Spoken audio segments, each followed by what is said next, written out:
Hey, so if you've seen a good amount of my most recent videos, you would know that I'm a pretty big fan of Welcome to the Show. So, yeah, I decided to put together this top 10 list of my favorite characters from Welcome to the Show. And so, yeah, let's get started.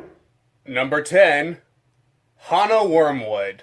Starting off the list is going to be the precious troublemaking tiefling, Hana Wormwood. Now, with Hana, it's easy to just kind of think of her as the teenager we met on Mineros and then her story starting there, but she actually had a good amount of influence on season 2 as well, with her being one of the two lives attached to Simula, preventing the party from killing her after they found her crucified in Alatastica.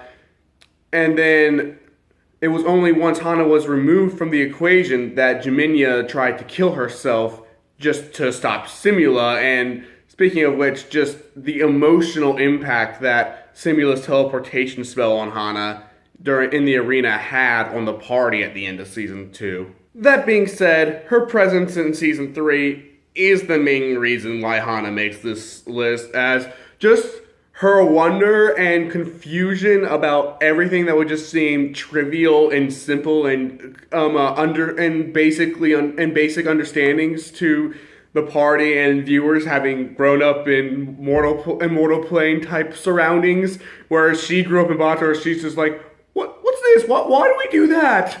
But yeah, that's my best Hana impression. I'm not going to be doing that again. It's just a joy to watch Hana just not understanding all these things, but more than that, it's just like seeing her grow to trust and rely on the party more as they travel through Bator is just so heartwarming. And then it makes her running away, the reunion that she has with the party after they rescue her from Beelzebul, and then also the deal she makes to Asmodeus, just so emotional, and I just love Hana. Number 9, Rose Emerald Song. And for the first true player character on the list, we have the young human druid, Rose Emerald Song. Rest in peace. Rose is an interesting character to talk about because she does have a lot of things going for her that I really like about her, like how she started the series trusting 0 humanoids, but then grew to see the party as her pack. And then there's the whole thing about her being the moral center of the party. And then in my opinion, what is the best thing we got from Rose throughout her entire story was her encounter with Varska in the Mystian Forest. However, Rose's frequent outbursts about how everyone else around her is a sucky idiot and how awful all humanoids are and all that stuff that is very much a big part of Rose is a bit off-putting to me, but because of everything else about Rose that I do like very much, she does make it on this list, but that part about Rose does put her lower on the list. Number 8, Ivan Windstrummer. Ah, yes. The oh-so-adorable and lovable cinnamon roll of a gnome that just always has his cheery, upbeat attitude that's just so infectious it can cheer up anyone's bad day. It's just literally impossible to hate Ivan. I mean, even when Owen gave him a war nightmare, he just wanted to have a happy ending. That's all he wanted because he's Ivan. Though I will say that having Ivan be this way throughout the whole story does make him the least developed character of the party, in my opinion. Not to say that he doesn't have any development. I mean, we do get a much somber side of Ivan in season 3, something that we probably never would have saw in season 1, but yeah, for the most part, Ivan has always just been his cheery, upbeat self, and just doesn't have as much as everyone else, which I would really love to see more from Ivan, but we just haven't gotten it yet. But like I said earlier, it's impossible to hate Ivan, and that's why he gets a spot on my list. Number 7, Owen Lightbringer. Or Vorgrind Vineblight, depending on who you ask. Owen is another interesting case, as his backstory as the cursed child of Optimar is really interesting, and his interactions with the party are fun to watch, especially when Papa Owen comes out. But then that's only a little bit of what we get from Owen. Like, the vast majority of what we get from Owen is just silence. And I get that, like, that's part of Owen. You can't take that away and have it still be Owen. But I just wish that we got to see Owen a bit more. And, like, with how much he shut down towards the end of season 3, it's just like, if he had just kept showing himself more throughout that last half of season 3, with more than he did, which, I mean, he was down for like 90, like, I think Doc said it was like 99% of like Kania he was quiet for. So, I mean, just like, yeah, if he had just shown himself more, I think Owen would easily be higher on this list just because of how interesting he is and how invested I am in his character whenever he says more than a sentence at a time. But he does always either just say one sentence at a time or nothing at all, and you can't really take that, and like I said, you can't really take that away from Owen without, changing Owen completely. So, yep, that's why Owen finds himself here at the spot he is on the list. Number 6, Raava Kanan.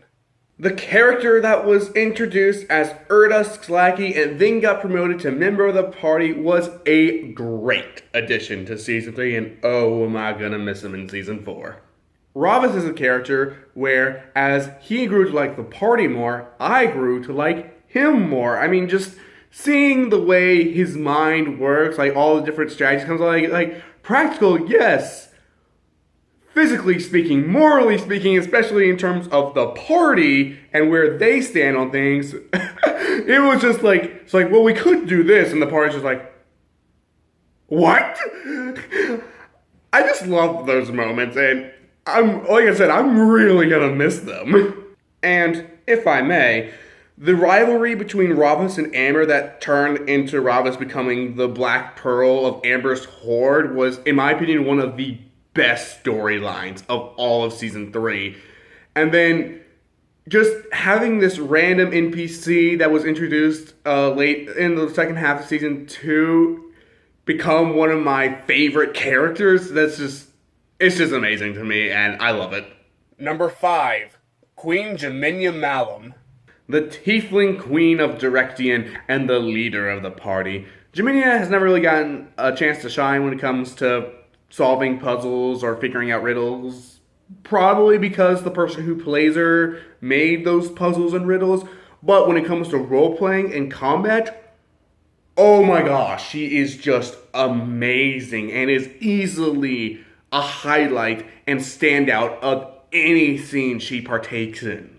Some of her best moments that come to my mind are probably her having to defend herself against Grimjaw's accusations, when she was her confrontation with the party after she was outed as a tiefling, and then her speech to the armies of Alatastica before they all stormed Direction, where she inspired other tieflings to shed their own disguises.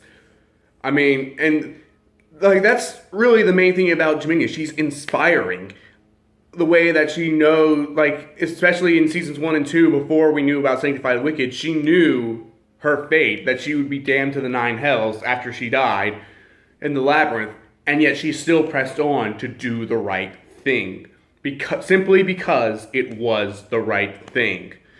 And I love characters that just do the right thing because it's the right thing.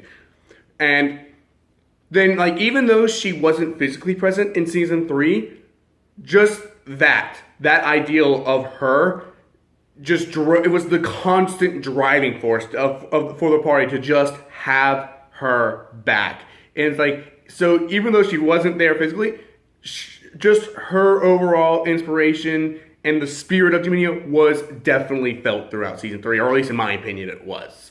So, yeah, Queen Jaminia Malum, definitely one of my favorite characters.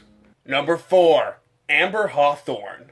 The pale gold dragon that is biologically one of the oldest of the party, but maturely one of the youngest of the party. Amber is, in my opinion, one of the more developed characters throughout the entire party, especially when she got a lot of focus in season 2 with having an entire session dedicated to exploring her past at Hawthorne Tower, her talks with her goddess on the boat, and then the entire session of exploring her heritage with Varag in the Dragonlands.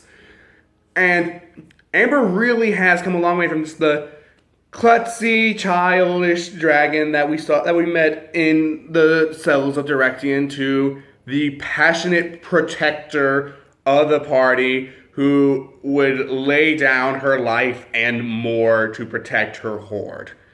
And like I said before, her rivalry with Raava throughout season 3 was one of my favorite parts of the entire season. And not only her interactions with Raava, but I also really liked her interactions with Arkoff in season 3, as when they first met up with Arkoff on Mineros, she called him a monster for all the things he did in his life. And then after he left the party on Naldomni, she curled up into a ball and cried that he was gone, and she felt responsible for him having to leave and was sad about that. And it's just like, ah! All in all, Amber is a strong, powerful, bit of a scaredy cat, caring, and just all-around fun-loving dragon, and we love her for it. Number 3, Jerome Tan Lil.